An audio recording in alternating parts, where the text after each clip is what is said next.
এটা কিন্তু আমার বাড়িতে বানানো পনির। এই পনির বানানোর ভিডিও আমি এই ভিডিওর ডেসক্রিপশন বক্সে দিয়ে দেব, চাইলে সেখান থেকে দেখে নিতে পারেন। এখানে আমি 300 গ্রাম পরিমাণ পনির নিয়ে নিয়েছি। এতে দিয়ে দেব অল্প করে লবণ, এতে দিয়ে দিচ্ছি অল্প করে হলুদ গুঁড়ো, অল্প করে লঙ্কার গুঁড়ো। নমস্কার বন্ধুরা, নতুন একটা রেসিপি নিয়ে আপনাদের সামনে হাজির হয়েছি। আমার চ্যানেলে নতুন হয়ে থাকলে চ্যানেলটিকে সাবস্ক্রাইব করে আমার পাশে থাকবেন। রেসিপিটা কেমন হয় শেষ পর্যন্ত স্কিপ না করে দেখতে থাকুন। কেমন হয়েছে অবশ্যই কমেন্ট করে জানাবেন। তা চলুন আর কথা না বাড়িয়ে ভিডিওটা শুরু করা যাক। পনিরটাকে খুব ভালো করে মাখিয়ে নেব।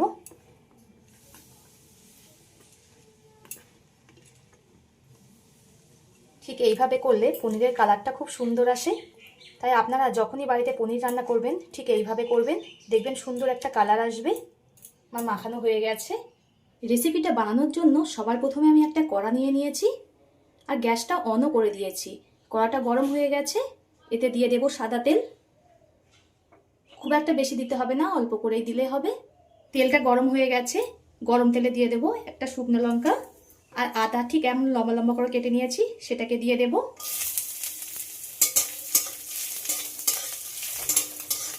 আদাটা একটু কিছুক্ষণ ভেজে নিয়েছি, যতক্ষণ কাঁচা গন্ধ না চলে যায়।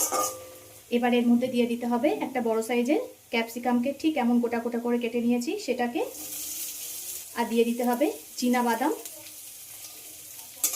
এখানে আমি আমার পরিমাণ মতো নিয়ে নিলাম, আপনারা আপনাদের পরিমাণ মতো নিয়ে নেবেন।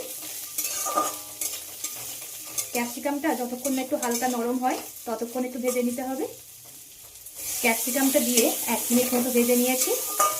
এবার এতে দিয়ে দেব দুটো বড় সাইজের টমেটো ঠিক এমন বড় বড় করে কেটে নিয়েছি, সেটাকে দিয়ে দেব অল্প করে লবণ আর একটা কাঁচা লঙ্কা। ঝালটা আপনারা আপনাদের পরিমাণ মতো দিয়ে দেবেন, যে যেমন ঝাল খেতে পছন্দ করে। টমেটো দেওয়ার পরে লবণটা দিলে টমেটোটা খুব সুন্দরভাবে গলে যাবে।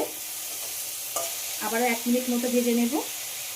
সব কিছু আমি খুব ভালোভাবে ভেজে নিয়েছি। এবার এতে দিয়ে দেব অল্প করে জল। জলটা অল্প করে দিলেই হবে। এবার একটু ফুটিয়ে নিতে হবে, তো টমেটোর কাঁচা গন্ধটা যাবে না, তাই একটু ফুটিয়ে নেব। সব কিছু 1 মিনিট মতো আমি খুব ভালোভাবে ফুটিয়ে নিয়েছি। এবার গ্যাসটাকে অফ করে দেব। গ্যাসটাকে অফ করে এটাকে ঠান্ডা করে ব্লেন্ডারে ব্লেন্ড করে নেব। এদিকে যে মশলাটা করে রেখেছিলাম কড়াইতে, সেটাকে ঠান্ডা করে আমি ব্লেন্ড করে নিয়েছি। আপনারাও কিন্তু মশলাটা ঠান্ডা করে তারপর পরেই ব্লেন্ডারে ব্লেন্ড করবেন। এদিকে আমি কড়া গরম হতে বসিয়ে দিয়েছি। কড়াটা গরম হয়ে গেছে, এতে দিয়ে দেব সর্ষের তেল। তেলটা কিন্তু আমি খুব ভালোভাবে গরম করে নিয়েছি, ঠিক ঠিক এমন ধোঁয়া ওঠাই গরম করতে হবে। এদিকে আমি দুটো বড় সাইজের আলু ঠিক এমন গোটা গোটা করে কেটে নিয়েছি, সেটাকে দিয়ে দেব। আলুটা আপনারা যে কোনো শেপেই দিতে পারেন। এখানে আমি আমার পরিমাণ মতো আলু নিয়ে নিয়েছি, আপনারা আপনাদের পরিমাণ মতো আলু নিয়ে নেবেন, যে যত পরিমাণে রান্না করবেন। আলুটাকে খুব ভালো করে লাল করে ভেজে নেব। আলুগুলো খুব ভালো করে ভেজে নিয়েছি, ঠিক এমন লাল করেই ভেজে নিতে হবে। এবার নামিয়ে নেব আলুগুলোকে। আলুগুলো আমি সব নামিয়ে নিয়েছি। ওই তেলের মধ্যে আবার একটু তেল দিয়ে দেব। তেলটা গরম হয়ে গেছে, এবার পনিরগুলো দিয়ে দেব ভাজার জন্য।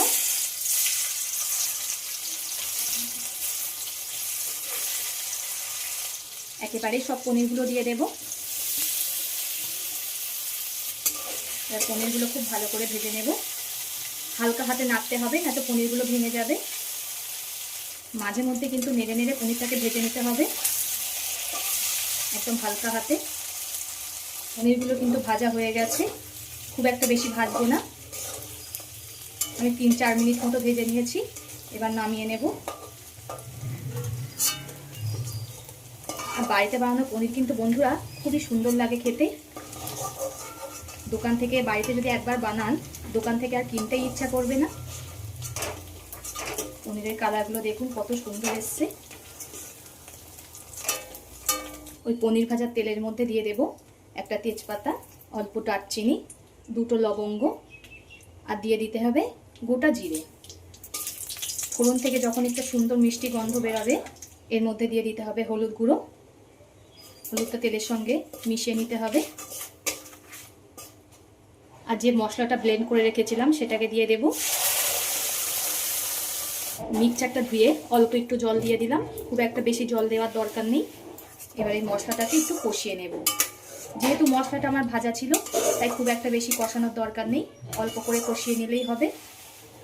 এবার এতে দিয়ে দেব স্বাদ মতো লবণ। যতটা লবণ লাগবে পুরোটাই এখনই দিয়ে দিলাম। এটা কিন্তু বারে বারে নাড়তে হবে, না এটা কিন্তু তলায় লেগে যাবে। অনেক বাচ্চারা আছে ক্যাপসিকাম খেতে চায় না, তাই এইভাবে এই পদ্ধতিতে একবার হলেও করে দেখবেন, তারা আঙুল চেটে ফুটে খাবে, এতই সুন্দর লাগবে খেতে। মশলাটা কিন্তু আমার খুব ভালোভাবে কষানো হয়ে গেছে। এবার এর মধ্যে ভেজে রাখা আলুগুলো দিয়ে দেব। আলুর সঙ্গে মশলাটা আবারও খুব ভালোভাবে কষিয়ে নিতে হবে, তাহলে আলুগুলোও সুন্দর নরম হয়ে যাবে আর খেতেও বেশি ভালো লাগবে। আমার বন্ধুরা কোথা থেকে দেখছেন কমেন্ট করে জানাবেন, তাহলে আমি বুঝতে পারবো আমার বন্ধুরা কোথা থেকে দেখছে। আর আপনারা এত সুন্দর সুন্দর কমেন্ট করেন, আমার পড়তে খুবই ভালো লাগে। এভাবে পাশে থেকে সাপোর্ট করার জন্য অসংখ্য ধন্যবাদ। আবারও খুব ভালোভাবে কষিয়ে নেব।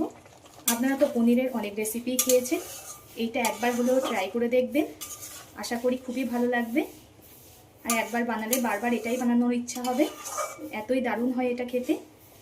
ভাত, রুটি, পরোটা যে কোনো কিছু দিয়েই জমে যাবে। আলুর সঙ্গে মশলাটা খুব ভালোভাবে কষানো হয়ে গেছে। এবার এতে দিয়ে দেব এই চামচের মাপ করে হাফ চামচ ধনিয়া গুঁড়ো।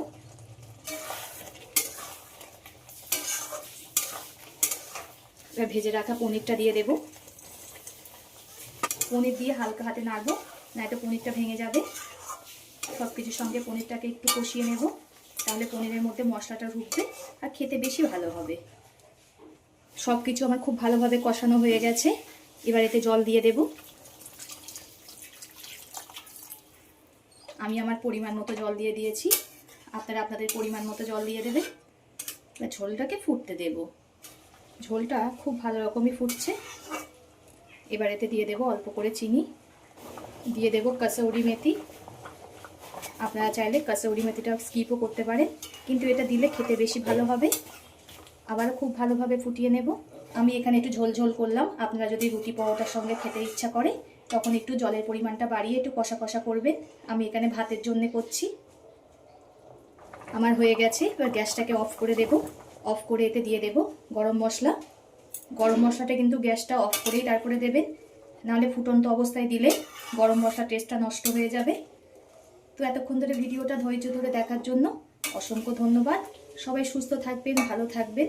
পরবর্তী একটা নতুন ভিডিও নিয়ে আপনাদের সামনে আবার হাজির হচ্ছি।